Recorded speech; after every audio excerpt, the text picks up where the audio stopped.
এই ভিডিওটা সম্পূর্ণ দেখলে আপনারা বুঝতে পারবেন ছোলার ডালের ছাক্কা কিভাবে রান্না করা হয়।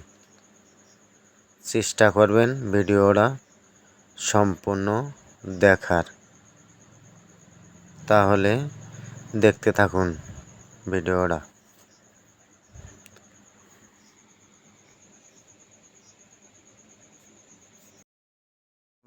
সম্মানীয় ভিউয়ার্স, সবাই দেখেন, আমি যখন ছোলার ডাল রান্না করি তখন ডালগুলো সুন্দরভাবে সিদ্ধ করে নিই। তা আজ আপনাদের দেখাবো 6 কেজি ডাল আমি কিভাবে রান্না করি। ছোলার ডালের ছাক্কা 3 কেজি হইল আপনার তেল, 500 গ্রাম ডালডা, 500 গ্রাম কাঁচা জাল দিলাম, আর 1 কেজি হইল পেঁয়াজ দিয়ে সুন্দরভাবে মশলাগুলো কষাই নেব। এখন 500 গ্রাম রসুন দিয়ে দিলাম, সুন্দরভাবে রসুন দিয়ে মশলাগুলো কষাই নেব। 500 গ্রাম আদা দেওয়া হয়ে গেল। আদা সুন্দরভাবে কষাই নেব। এইবারটা দেবো আপনার পরিমাণ মতন গরম মশলা। 6 কেজি ছোলার ডাল রান্না করছি। আমি যখন রান্না করি এইভাবে রান্না করি। পরিমাণ মতন লবণ দিলাম, মশলাগুলো সুন্দরভাবে কষাই নিলাম।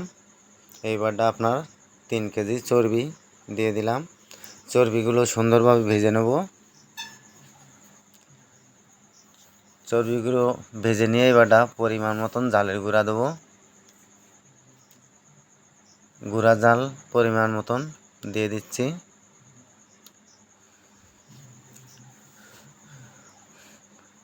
সুন্দরভাবে মশলাগুলো কষানো হয়ে গেছে। এবারটা পরিমাণ মতন হলুদ দিয়ে দেব। এই যে আপনার হলুদ দেওয়া হয়ে গেল। এইবারটা আপনার সিদ্ধ ডালগুলো দিয়ে দেব সুন্দরভাবে। এই যে আপনার প্রথমে লবণ দিয়ে ডাল সিদ্ধ করে রেখেছি, আর এখন দিয়ে দিচ্ছি ডালটা দেওয়ার পরে সুন্দরভাবে একটু জ্বালিয়ে নেব।